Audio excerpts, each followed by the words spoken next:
Hello, my dear students. You are watching WS Academy, and this is current affairs video, most important current affairs from the Hindu newspaper. So let's have a quick look.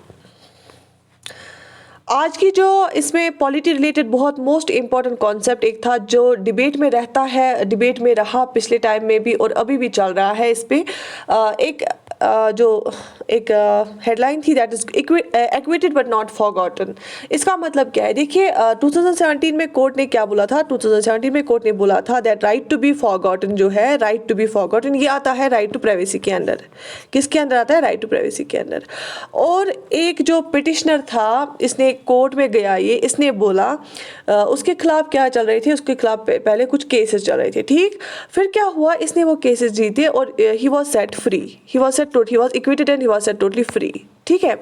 तो अब इस पे कोई charge नहीं लगा, but the data regarding all the cases is available in databases and search engines। क्योंकि news में रहा तो सर्च इंजन्स में भी है और डेटाबेस में भी है, तो इसीलिए एक पिटिशन आया था राइट टू बी फॉरगॉटन पे।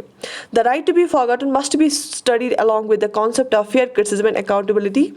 एंड यहाँ पे आपको पूरा मैंने उस एडिटोरियल जो उसका मैंने पूरा टेक्स्ट यहाँ पे लाया है कि कोर्ट ने क्या बोला है।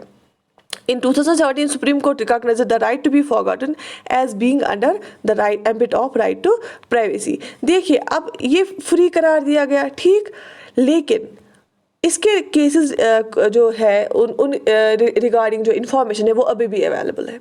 तो इसने क्या कहा, इसने बोला कि I have a right to be forgotten under my right to privacy.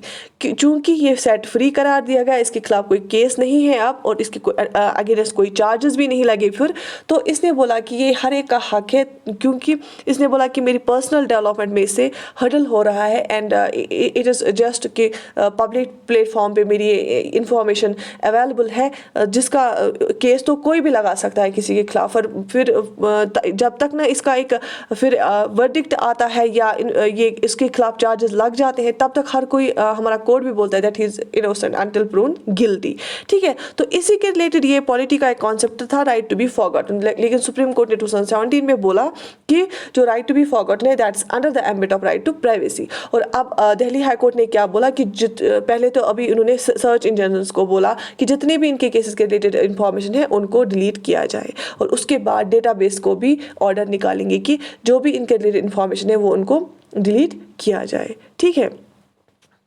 चलिए ये था इसके रिलेटेड।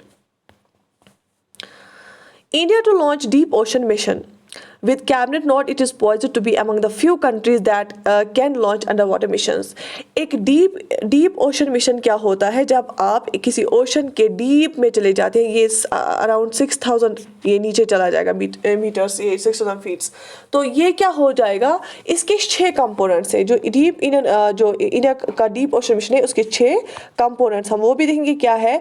तो कैबिनेट ने आज नोट दिया कि इससे क्या हो जाएगा, कुछ ही कंट्रीज ये अंडर वाटर मिशन से लेते हैं, उसमें इंडिया भी अब आएगा।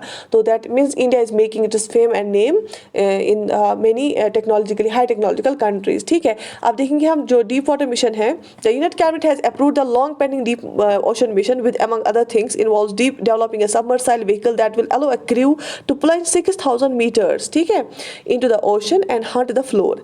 देखिए इनको क्या करना है, 6000 मीटर्स इनको डीप जाना है, सो दैट्स वेरी डीप। और ये बोला है कि एक ऐसा सबमर्साइल व्हीकल हम तैयार करेंगे जिसमें 3 जो मेंबर्स है, 3 लोग जो है नीचे जाएंगे, उनको क्या करना है, फ्लोर को हंट करना है, उनको देखना है कौन से प्रीशियस मेटल्स है फ्लोर पे और क्या बाकी हम देखेंगे क्या क्या कंपोनेंट्स उनको देखनी है वहाँ पे। 6 कंपोनेंट्स है, आप याद रख लीजिए, most important from exam point of view. 6 components है डीप ओशन मिशन की। एक तो है मैन्ड सबमर्साइल, पहले तो उनको एक व्हीकल बनाना है जिसमें इंसान जाएंगे नीचे, ठीक है, 6000 फीट नीचे इंडियन ओशन में। डेवलपिंग क्लाइमेट चेंज, ये है डेवलपिंग, यहाँ पे गलती हो गई, स्पेलिंग मिस्टेक।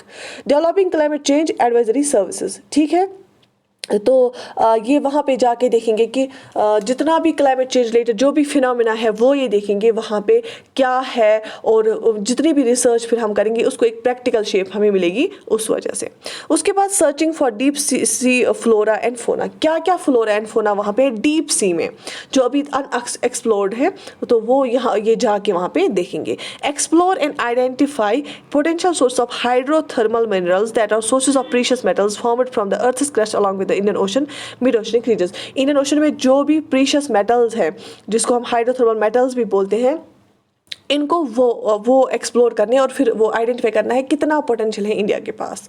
ठीक है, अगर इनके पास हाथ में लग जाते हैं वो precious metals, that will be very very much beneficial for the prosperity and for the economic development of India. चार आपने पढ़े, चार क्या है, अभी और दो देखते हैं हम। एंड सॉरी, इट इज़, यहाँ पे हमने 4 पढ़े, it is 5 and 6। Studying and preparing detailed engineering design for this of शोर है, ऑफ शोर फॉर ऑफ शोर ocean thermal energy conversion, OTEC हम बोलते हैं, ऑफ शोर thermal offshore ocean thermal energy conversion powered desalination plants. तो इस चीज़ के लिए भी ये क्या करेंगे कि जब यहाँ पे रिसर्च करेंगे, एनालिसिस करेंगे और पूरा फ्लोरा फौना देखेंगे, वहाँ का क्लाइमेट चेंज का देखेंगे, बाकी सारा कुछ देखेंगे, उससे क्या मिलेगा फ़ायदा। फिर जो हमारी इंजीनियरिंग डिज़ाइंस है, जितने भी हम प्लांट्स बना रहे हैं, जितने भी चीज़ों के लिए रिलेटेड टू दीज थिंग्स, तो उसमें हमें हेल्प मिलेगा। उसके बाद grooming experts in the field of ocean biology and engineering. तो उसके बाद क्या होगा कि जितना भी इंफॉर्मेशन, जितना भी डेटा हमें वहाँ this deep ocean this mission से होगा, वो उससे हमें क्या हो जाएगा, हमारे जो एक्सपर्ट्स हैं वो ग्रूम हो जाएंगे। तो ये 6 कंपोनेंट्स है इसके। तो this is very much important from exam point of view, mains as well as the preliminary exams. उसके बाद Chennai zoo loses another lion to virus, 14-year-old male lion named Banathan, housed in the lion safari area of the Edinburgh Anna Zoological Park, died due to the COVID-19 on Wednesday। जो चेन्नई जू है वहाँ पे दूसरे lion को भी अब Covid हो गया था, वो भी मर गया है इससे। ठीक है, तो दैट मीन्स ये एनिमल्स को भी लग गया है। Cabinet panel approves additional fertiliser subsidy one time measure to provide relief. देखिए, कोविड-19 के चलते हुए बहुत सारे लॉसेस हुए और बहुत सारा स्ट्रेस भी आ गया, तो कैबिनेट ने अब क्या किया, इन्होंने इंक्रीज़ किया, जो सब्सिडी रेट मिल रही थी उसको ही इंक्रीज़ किया, मतलब और सब्सिडी मिलेगी फार्मर्स को। तो फार्मर्स के लिए बिग रिलीफ है, क्योंकि जो खरीफ सीज़न के लिए उस टाइम उसका सोविंग टाइम आता है, इस टाइम पे बहुत सारी सीड्स सो होते हैं, तो उनके लिए बहुत ज़्यादा फ़ायदेमंद है। किन के लिए? फार्मर्स के लिए। तो एग्रीकल्चर सेक्शन में आप ये आपके लिए इंपॉर्टेंट है, कैसे हम इनपुट फर्टिलाइज़र इनपुट्स में आता है और अगर इस पर सब्सिडी मिलती है तो फार्मर्स के लिए एक अच्छा साइन होता है। और ये कौन सी कमेटी लेती है इस पे डिसीजन? मैंने लास्ट टाइम भी आपको बोला था, आपको याद रखना पड़ेगा, committee on economic affairs. Cabinet panel approves additional fertiliser subsidy one time measure to provide relief. Cabinet committee on economic affairs ने दिया है note. So this was all for today.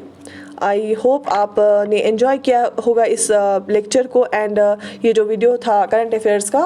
And I appreciate your the Hindu newspaper reading, but अगर आप miss करते हैं तो आपके लिए बेहतर है, तो एटलीस्ट आप ये 5 से 10 मिनट का वीडियो होता है, इसमें मोस्ट इंपॉर्टेंट जो एग्ज़ाम पॉइंट ऑफ व्यू से न्यूज़ है वो हम देते हैं। Thank you so much for watching.